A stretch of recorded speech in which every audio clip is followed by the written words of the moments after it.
Robert Krasser. Robert is responsible for village and town development at the Salzburg Institute for Regional Planning and Housing. He graduated from the Department of Architecture at the Technical University of Graz in Austria, followed by advanced studies at the University of Cape Town in city planning and urban design and the ETH in Zurich in regional planning. His recent work focuses on urban redevelopment, life-size cities, street design, integrated urban development strategies, everyday cycling infrastructure, and documentary photography of complex urban patterns. Robert will be doing a Pecha Kucha presentation, which means that the presentation has 20 slides. They will appear exactly 20 seconds and will change automatically, so at a total of 6 minutes and 40 seconds. Therefore, everybody should please watch the screen carefully and make sure the screen window is big enough. The presentation format was invented by a Japanese architecture office to avoid death by PowerPoint, or nowadays Zoom fatigue. So please, Robert. Hi all. I just want to share the screen now and start the presentation.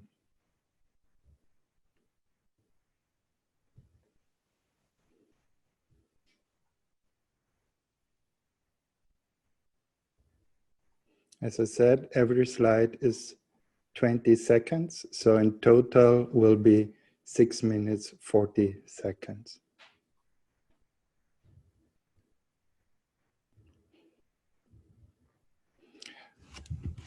So my thesis is how Zoom is killing the cities and our creativity. When I say Zoom, I don't mean Zoom in particular, I mean all the home office and hosting software. What was the recipe which leads to this situation? We have the COVID-19 lockdown, we have good iPhones and a good bandwidth, and we have this easy to use software as Zoom. Yeah? Now with these three integrants, we opened Pandora's box. Now we have the new normal. We move our conferences like Building Beauty or Forum Alpbach online. The people remain in the home office, and we have a lot of good consequences, but also negative consequences. And imagine such TED conferences. You don't pay the $5,000 for watching the presentations. You can do this online as well. You pay the $5,000 for the coffee breaks and, as Jordan yesterday said, for the hallway, yeah, to meet other people. So what's now the difference between the Zoom meeting and a real physical meeting? Of course, the advantages of the Zoom meeting is less CO2, less travel costs, less organization costs. Everybody with a smartphone can attend everywhere. Participants don't need to dress nice. The advantages are unconscious expression, as already mentioned, the informal meetings. And also, it has more chances to be unfaithful to your partner when you're not traveling, or less chances to be unfaithful to your partner in terms of a Zoom meeting. So however you see it. The advantages is also no reason to wear trousers, as we can see at some examples on TV. So the background of the Zoom, of the bookshelf, is now sort of a status symbol of the new times. The consequences of the new normal are empty offices. But it is not just about the empty offices at all. It's also when the people don't go to the office, the streets are empty.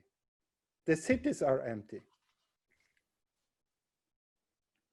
And we can see it in the city of London. Even the Austrian newspaper titles, "Home Office Endangers the City of London.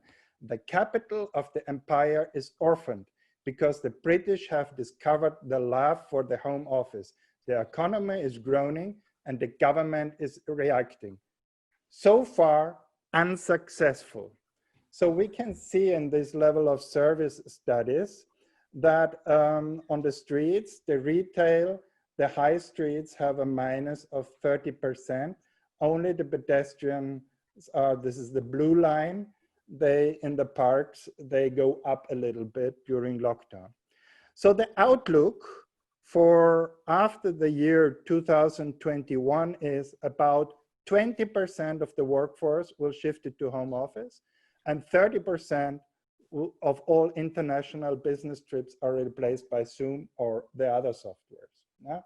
So there will be, so now a little bit about the level of service studies we can find in the pattern language that there is a square only then lively when there are one person has less than 15 square meters. So it's like packed.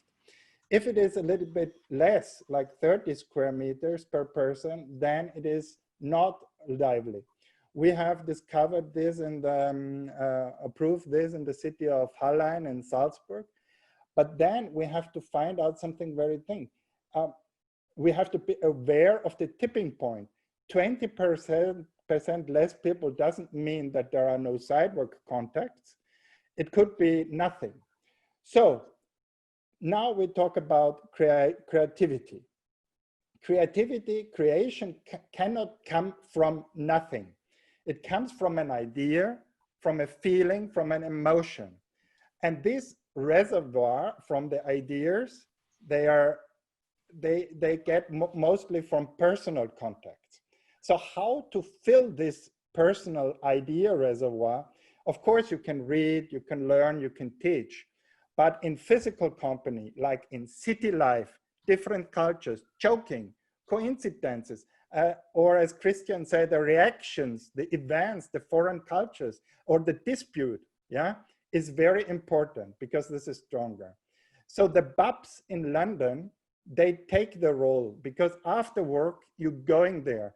They say this BUP is one of the center of intelligence and gossip since 1668 in the city of London. And they have a very important role for the company. Nobody said it better. Lowly, unpurposeful, and random as they may appear. Sidewalk contacts are the small change from which a city wealth of public life may grow.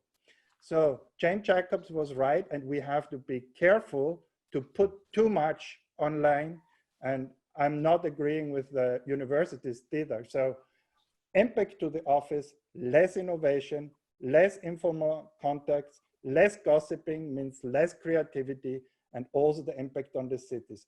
And there are already offices in London, they say all in.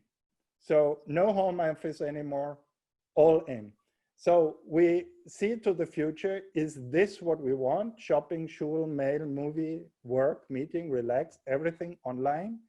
I think in future we have to force the people to going out to the side work, to the universities, to force them to making business trips. So therefore, my philosophy is no more Zoom, please, because otherwise we will kill and destroy our cities and kill our creativity. Thank you.